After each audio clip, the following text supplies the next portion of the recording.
Hello students, कैसे हैं? मुझे उम्मीद है आप सब अच्छे होंगे। सो स्टूडेंट, जैसा कि आपको पता है, आज चैप्टर नंबर 4 डी और एफ ब्लॉक के तत्व के बारे में हम पढ़ेंगे। D and F block elements. Right students, D और एफ ब्लॉक के एलिमेंट्स के बारे में यहाँ से हर साल बोर्ड एग्जाम में काफ़ी क्वेश्चन आते हैं, और इस डी और एफ ब्लॉक के एलिमेंट्स को आप स्किप ना करना। और जो भी मैं आपको डी ब्लॉक और एफ ब्लॉक के बारे में समझाऊंगा उसको आप अपनी एक नोटबुक पर लिख लेना, क्योंकि यहाँ से काफ़ी अच्छे क्वेश्चन बनते हैं और लॉन्ग में बनते हैं।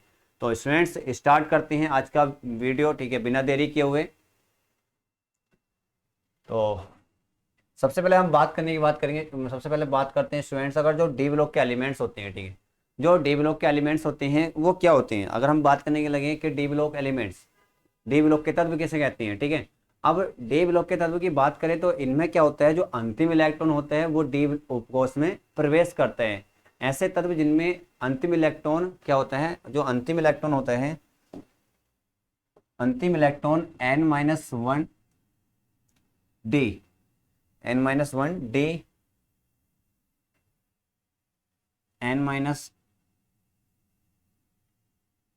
n-1 डी उपकोष,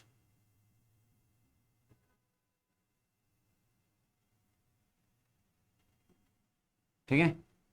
ऐसे तत्व जिनमें अंतिम इलेक्ट्रॉन n-1 डी उपकोष में प्रवेश करते हैं उन्हें डी ब्लॉक के तत्व कहते हैं। राइट, इतनी बात पता चल गई। क्या होता है जो अंतिम इलेक्ट्रॉन होता है स्टूडेंट्स, क्या होता है अंतिम इलेक्ट्रॉन, अंतिम इलेक्ट्रॉन,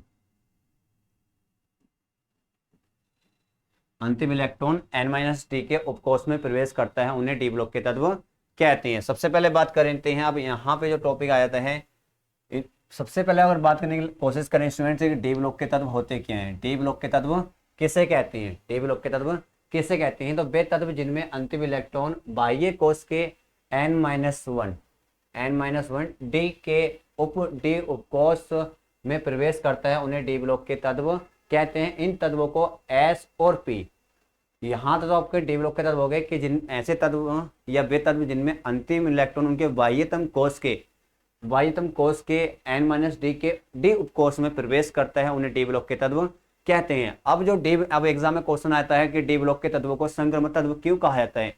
उन्होंने बोला इन तत्वों को एस और पी ब्लॉक के तत्वों के बीच में रखने के कारण इन तत्वों को संक्रमण तत्व कहते हैं। ये जो आपके एस और पी ब्लॉक के तत्व होते हैं उनके बीच में इन तत्वों को रखा गया, इस तरह से रखा गया। ये क्या होते हैं, एस ब्लॉक के तत्व होते हैं। क्या होते हैं, एस ब्लॉक के तत्व होते हैं, ठीक है स्टूडेंट्स, किसके होते हैं, एस ब्लॉक के तत्व होते हैं। लेकिन ये क्या होते हैं, ये डी ब्लॉक के तत्व होते हैं। और यहाँ पे क्या होते हैं, पी ब्लॉक तत्व होते हैं। क्या होते हैं, पी ब्लॉक के तत्व होते हैं। ये पी ब्लॉक हो गए, ये आपके एस हो गए, और एस और पी के बीच में रखने पर इन तत्वों को कहते हैं, इन तत्वों को संक्रमण तत्व कहते हैं। ठीक है स्टूडेंट्स, आगे चलते हैं, बात करते हैं इनके बारे में और भी। अब बात आ जाती है कि भैया डी ब्लॉक के तत्वों के गुण। अब जो डी ब्लॉक के तत्व होते हैं उनके जो गुण होते हैं वो निम्न प्रकार होते हैं। सबसे पहले अगर बात करने की कोशिश करें स्टूडेंट्स, तो सबसे पहले यहाँ पे अगर हम बात करें कि जो आपके डी ब्लॉक के तत्व होते हैं उनमें 4 श्रेणियाँ होती हैं, और प्रत्येक श्रेणी में 10-10 तत्व उपस्थित होते हैं, और पूरे जो डी ब्लॉक के तत्व होते हैं उनमें 40 तत्व उपस्थित होते हैं। अब ये जो 4 श्रेणी होती है, इन चारों श्रेणियों को हम किस नाम से जानते हैं। एक होती है 3D श्रेणी, जिसको हम कहते हैं प्रथम संक्रमण श्रेणी, जिसको कहते हैं प्रथम संक्रमण श्रेणी, प्रथम संक्रमण श्रेणी। राइट स्टूडेंट्स, ये क्या होता है, डी जो 3D श्रेणी होती है उसको हम प्रथम संक्रमण श्रेणी के नाम से भी जानते हैं। और ये क्या होता है, ये डी ब्लॉक की होती है, तत्व भी होते हैं, ठीक है। अगर बात करें जो डी ब्लॉक के तत्व हैं उसको दूसरी जो श्रेणी होती है उसको हम 4D श्रेणी के नाम से जानते हैं। किसके नाम से जानते हैं स्टूडेंट, 4D श्रेणी। इसको हम द्वितीय संक्रमण श्रेणी के नाम से जानते हैं, द्वितीय संक्रमण श्रेणी। आपकी जो 4D श्रेणी होती है उसको द्वितीय संक्रमण श्रेणी भी कहते हैं। राइट, अब बात करते हैं स्टूडेंट्स जो आपकी 5D श्रेणी होती है, 5D श्रेणी होती है, ठीक है, उसको हम तृतीय, किसके नाम से स्टूडेंट्स, तृतीय संक्रमण श्रेणी कहते हैं। राइट, और एक लास्ट श्रेणी होती है उसको हम बोलते हैं 6D श्रेणी। कौन सी बोलते हैं स्टूडेंट्स, 6D श्रेणी। 6D श्रेणी। अब 6D श्रेणी जो होती है स्टूडेंट्स, उसकी बात करें तो उसको हम क्या बोलते हैं, चतुर्थ।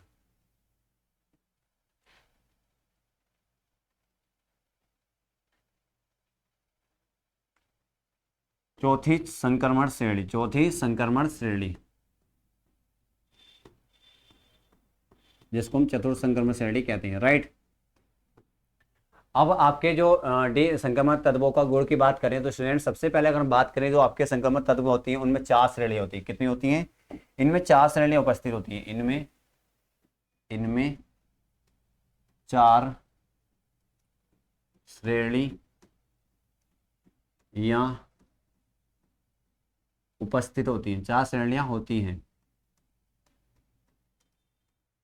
जो निम्न प्रकार हैं, जो निम्न प्रकार हैं। सबसे पहले बात करें 3D श्रेणी या जिसको हम बोले प्रथम संक्रमण श्रेणी। अब स्टूडेंट्स अगर हम 3D और प्रथम संक्रमण श्रेणी की बात करें तो इनमें जो अंतिम इलेक्ट्रॉन होता है स्टूडेंट्स, इनमें जो अंतिम इलेक्ट्रॉन होता है वो 3D उपकोष में प्रवेश करता है। किसमें?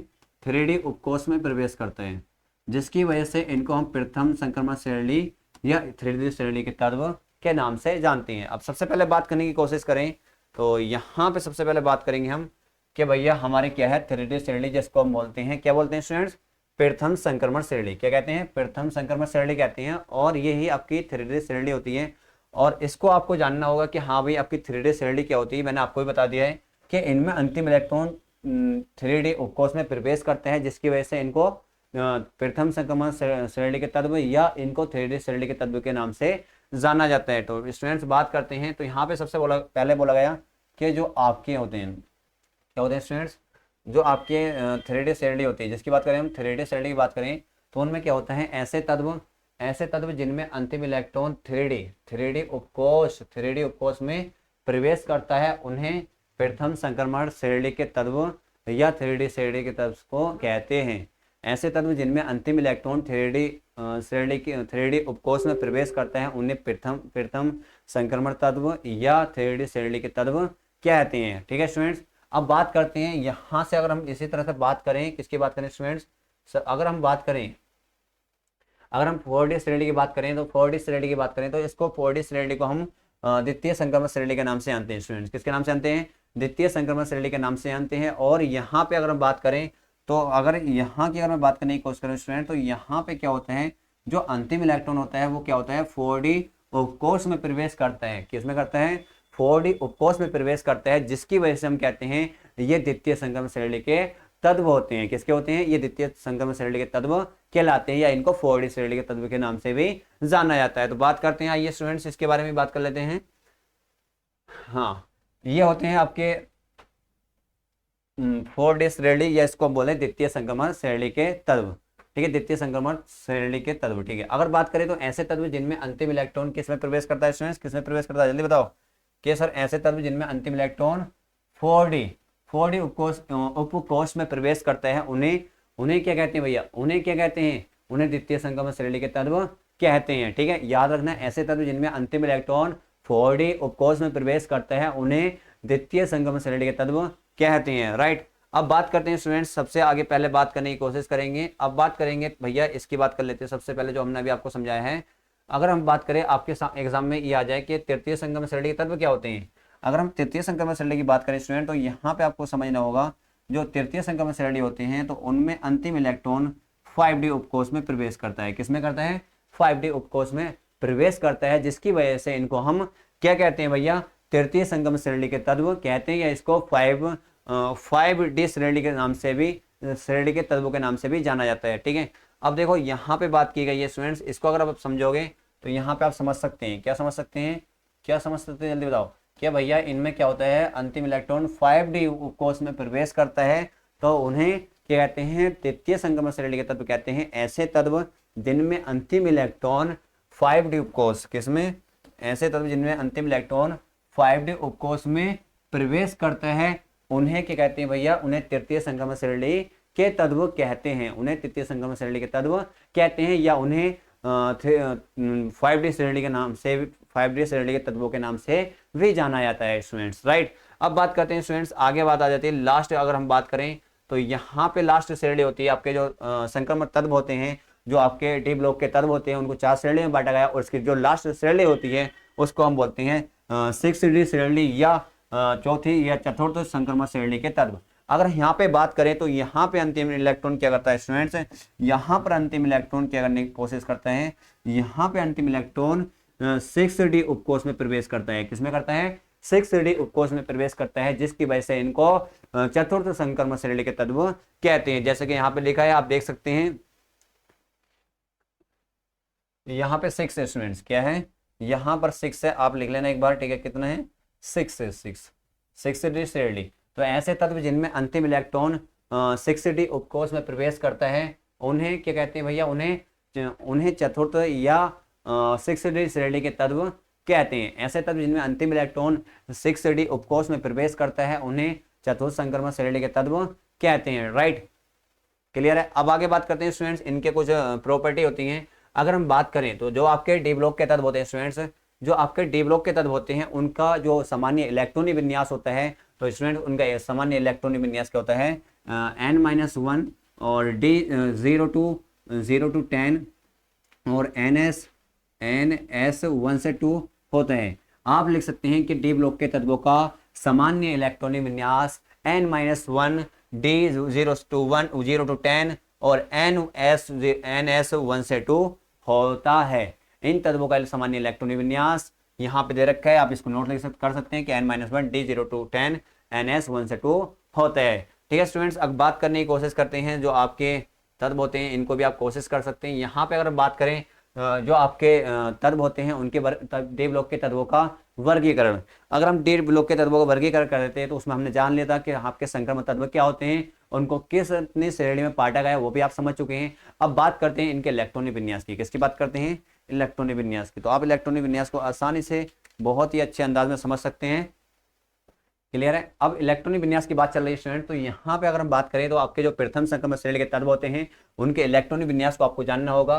तो यहाँ पे 1 मिनट के लिए आपको इस चीज़ को याद रखना होगा कि इस बात को आपको याद रखना है स्टूडेंट्स। यहाँ पे आप समझ लेना, यहाँ पर आप समझ लेना, ये एक लाइन कर लेना यहाँ पे भैया,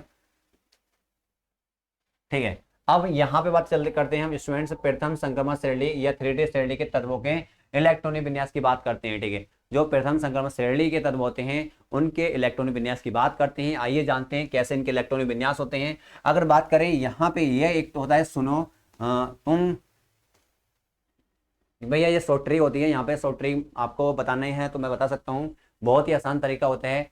तो भैया इनके जो आपके प्रथम संक्रमण श्रेणी के तत्व होते हैं, क्या होते हैं, जो प्रथम संक्रमण श्रेणी के तत्व होते हैं स्टूडेंट, उनके एक ट्रिक होती है याद करने की, बहुत ही अच्छे अंदाज में आप याद कर सकते हैं।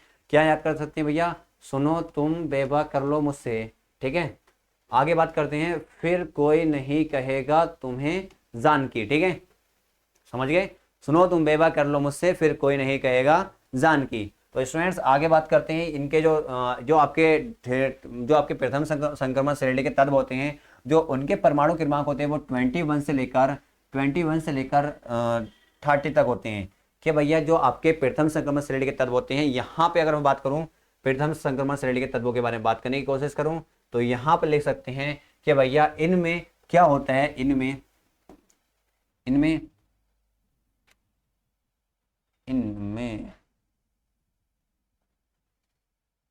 इनमें 10 तत्व उपस्थित होते हैं। दिखाई दे रही है आपको बेटा?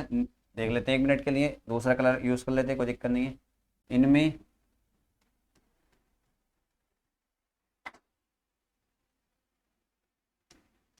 इसमें 10 तत्व उपस्थित होते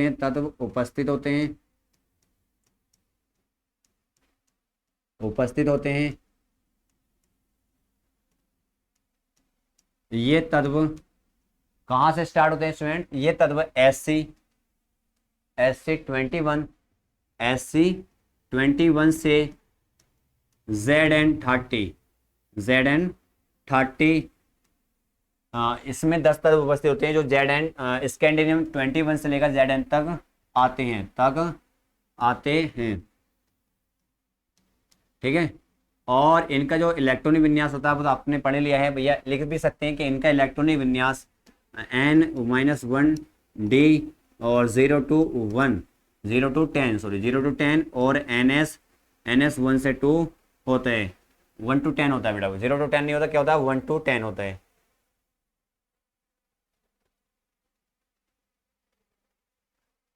1 to 10 होता है, 1 to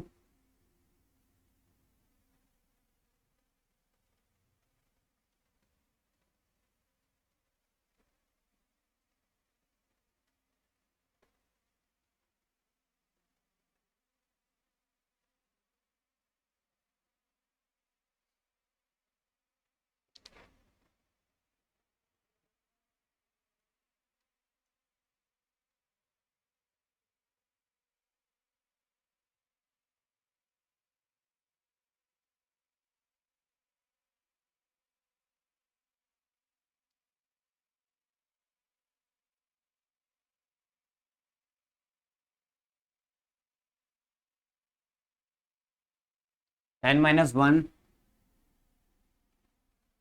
क्या स्टूडेंट, मैं आपको यहाँ पे समझा देता हूँ इनका इलेक्ट्रॉनिक विन्यास NS,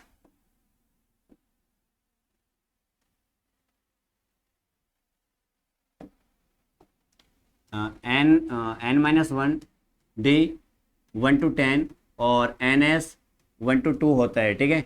अब आपके ये प्रथम संक्रमण श्रेणी के तत्वों का इलेक्ट्रॉनिक विन्यास होता है, और यहाँ पर हमने अभी इसको नोट किया है, और इसमें ये तत्व आते हैं। अब बात करते हैं हम प्रथम संक्रमण श्रेणी के तत्वों का इलेक्ट्रॉनिक विन्यास। तो प्रथम संक्रमण श्रेणी का इलेक्ट्रॉनिक विन्यास जो होता है स्टूडेंट्स, बहुत ही अच्छे अंदाज में आप कर सकते हैं कि इनका जो तत्व होते हैं, ठीक है, ये जो तत्व होते हैं इनको यहाँ पे समझना कि इसका परमाणु क्रमांक कितना है 21 है। अगर मैं इसका इलेक्ट्रॉनिक विन्यास करूं तो देखो, सबसे पहले अगर मैं इसका इलेक्ट्रॉनिक विन्यास करने की कोशिश करूं स्टूडेंट्स, तो यहाँ पे समझ सकते हैं आप क्या होता है स्टूडेंट्स।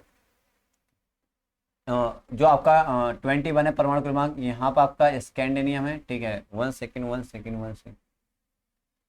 ये आपका स्कैंडिनियम है, तो परमाणु क्रमांक कितना भैया 21 है।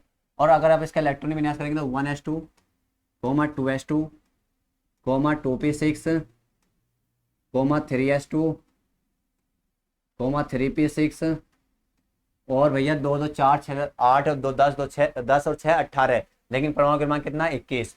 और भैया यहाँ पर आपका क्या आ जाएगा भैया 4s2, 21 और 2 कितने होते भैया 20 और 1 21, भैया 3D1, तो यहाँ पे 21 हो गया है। लेकिन अगर स्टूडेंट्स में बात करने की कोशिश करूँ यहाँ पे बहुत ही अच्छे अंदाज में, तो यहाँ तो ये जो आपको देख पा रहे हैं आप इसे, यहाँ तक अगर आप इलेक्ट्रॉन काउंट कर रहे होंगे, अगर यहाँ तक आप इलेक्ट्रॉन काउंट करेंगे तो देखो 2 2 4 6 10, 2 12 6 18 हो रहे हैं। और 18 किसका तत्व होता है, 18 ऐसा कौन सा तत्व है जिसका परमाणु क्रमांक होता है सर, एक ऐसा तत्व है जिसका परमाणु क्रमांक 18 होता है, उसको हम बोलते हैं आर्गन। क्या बोलते हैं सर, आर्गन बोलते हैं। क्या बोलते हैं, आर्गन बोलते हैं। तो जो आर्गन होता है उसको आप यहाँ पे लिख सकते हैं, इसको बार बार लिखने से अच्छा है कि आप इसको एक ही बार लिख लो, ठीक है। इसको बार बार लिखने से अच्छा है कि आप यहाँ पे AR लिखो। AR कितना हो गया 18 हो गया, और जो बाकी के बचे इनको, ये जो बचे हैं इनको आप लिख दो भैया, लिख दो 4s2 और 3D1, ठीक है स्टूडेंट्स। अगर बात करें तो यहाँ पे जो आपका ये स्कैंडिनियम कंप्लीट हो चुका है, उसके बाद आता है ट्राइटेनियम। क्या आता है, ट्राइटेनियम आता है। ट्राइटेनियम का जो एटॉमिक नंबर होता है वो 22 होता है, लेकिन इसका जो प्रतीक होता है वो TI होता है। क्या होता है, TI होता है। अगर लेकिन इसका परमाणु क्रमांक कितने हैं 22 है। कितना है स्टूडेंट 22। अगर मैं यहाँ पे इसका इलेक्ट्रॉनिक विन्यास करूँ तो देखने की कोशिश करना आप, ठीक है। यहाँ पर आपका AR होगा, क्या होगा स्टूडेंट्स AR होगा, और ये AR होने के बाद 18 तो आपका हो गई है, कितना होगा 18 होगा, ठीक है। यहाँ तक तो 18 हो गया स्टूडेंट, 18, और उसके बाद आपका 4s2 18 तो कितना होगा 20, लेकिन परमाणु क्रमांक कितना 22। 22 में से 20 घटाओगे कितना बचेगा स्टूडेंट, जल्दी बताओ। 22 में से 20 घटाओगे कितना बचेगा, 2 बचेगा, तो 3D2 हो जाएगा। कोई दिक्कत तो नहीं आता किसी बच्चे को, वेरी गुड। आगे बात करते हैं जो आपका वेनेडियम होता है। क्या होता है स्टूडेंट, वेनेडियम होता है, जो उसका प्रतीक होता है वो कैपिटल B होता है, और इसका परमाणु क्रमांक कितना होता है स्टूडेंट, वो 23 होता है। कितना होता है 23। अगर मैं इसका इलेक्ट्रॉनिक विन्यास करूँ तो ये AR हो जाएगा, 18 हो गया, और 18 और 2 4s2 18 तो 20, और भैया 3D3 20 और 3 23 हो गया। तो इसका भी परमाणु क्रमांक आप, इसका इलेक्ट्रॉनिक विन्यास आपने कर लिया। अगर मैं बात करूँ क्रोमियम, क्रोमियम की बात करना तो इस पे एक हैशटैग में यहाँ पे एक सर्किल लगा रहा हूँ, ठीक है।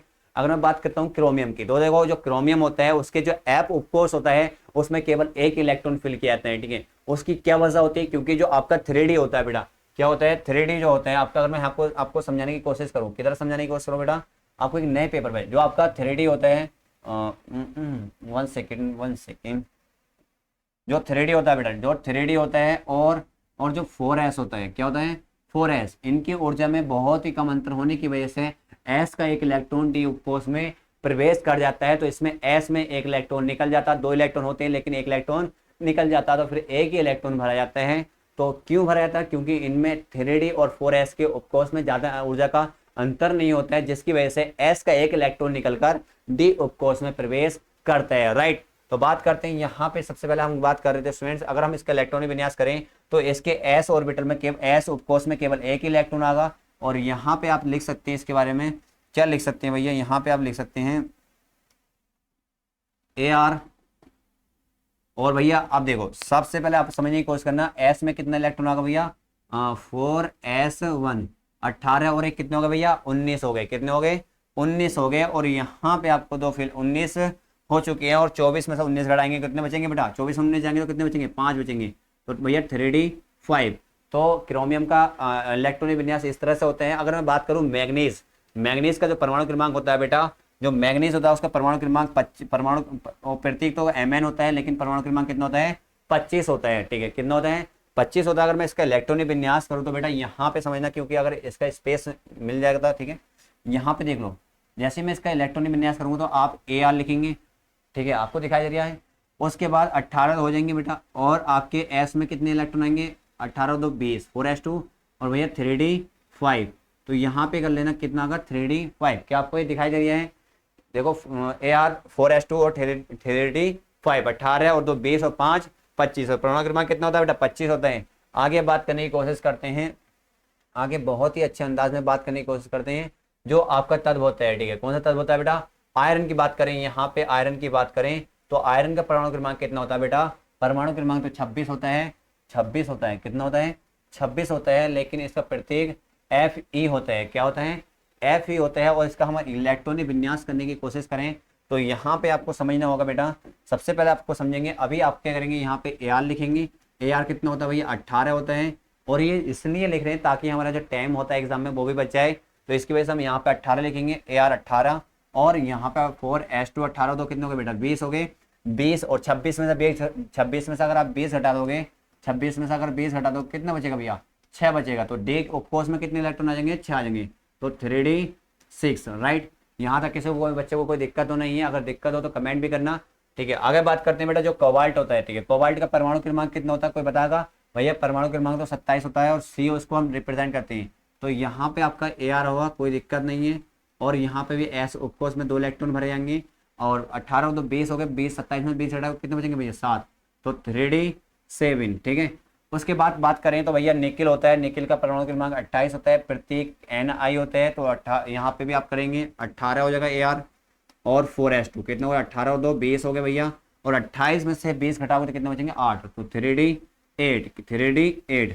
तो यहाँ तक कोई दिक्कत नहीं है। लेकिन अब यहाँ पे अगर मैं बात करूँ, जो आपका कॉपर होता है बेटा, क्या होता है, कॉपर होता है। जो कॉपर होता है उसका परमाणु क्रमांक कितना होता है, 29 होता है। कितना होता है, 29। और इसका प्रतीक Cu होता है। क्या होता है, Cu होता है। अगर हम बात करने की कोशिश करें तो इसका इलेक्ट्रॉनिक विन्यास करेंगे तो यहाँ पे भी 3d और 4d का एक एक्सेप्शन आ जाता है, जिसकी वजह से s ऑर्बिटल में, s उपकोष में एक इलेक्ट्रॉन भरा जाता है और बाकी d में चले जाती हैं। ठीक है, तो यहाँ पे आप समझ सकते हैं भैया, कैसे समझ सकते हैं, तो ये तो आपका Ar हो गया भैया, क्या हो गया, Ar 18 हो गया। और भैया 4s आगा 1, 18 और 1 19, और 29 में से 19 घटाएंगे कितने बचेंगे भैया, 10।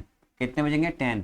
तो भैया यहाँ पे तो एक इलेक्ट्रॉन आएगा, कोई दिक्कत नहीं। और यहाँ पे 3d10 आ जाएंगे। कितना आ जाएगा भैया, 3d10 आ जाएगा, कोई दिक्कत तो नहीं है। अगर बात करें जिंक, तो जिंक का परमाणु क्रमांक कितना होता है बेटा, 30 होता है, लेकिन प्रतीक क्या होता है, Zn होता है। प्रतीक क्या होता है, Zn होता है। तो यहाँ पे बात करें तो 18 हो जाएगा भैया, Ar 18। ठीक है, और भैया कितना हो जाएगा, आप यहाँ पे लगेंगे 4s2 18 दो कितने हो गए, 20, और 23 में से 20 घटाओ कितने बचे भाई, 10। तो 3d10। तो मुझे उम्मीद है स्टूडेंट्स, जैसे मैंने आपको ये प्रथम संक्रमण श्रेणी के इलेक्ट्रॉनिक विन्यास करके बताए हैं, तो उसी प्रकार आप इन तत्वों के भी इलेक्ट्रॉनिक विन्यास करके दिखा देंगे। मुझे कोई दिक्कत, आपको कोई दिक्कत तो नहीं होगी। तो स्टूडेंट्स 1 मिनट अभी आप रुके रहना। ठीक है, यहाँ पे कोई प्रॉब्लम से हो गई। ठीक है, ठीक है स्टूडेंट्स, अगर यहाँ पे कुछ प्रॉब्लम हो गई, टेक्निकल इशू हो गया, लाइट जा चुकी है, तो मिलते हैं आप। अगर आपको ये वीडियो पसंद आई हो तो ठीक है स्टूडेंट्स, अपने फ्रेंड्स को वीडियो शेयर भी करना, लाइक भी करना, शेयर भी करना। और आगे का जो भी कंटेंट रह चुका है, इसकी जो प्रॉपर्टीज है उसके बारे में मैं आपको समझाऊंगा। ठीक है, और अगर आपको वीडियो पसंद आ रही है तो हमारे चैनल को सब्सक्राइब करें, अभी तक आपने सब्सक्राइब नहीं किया है तो जल्दी से जल्दी सब्सक्राइब कर लें, जिससे आने वाले नोटिफिकेशन आप तक पहुंच सके और आपकी बोर्ड एग्जाम की तैयारी बहुत ही अच्छे तरीके से हो जाए। मिलते हैं आपसे नेक्स्ट वीडियो में। Thank you so much.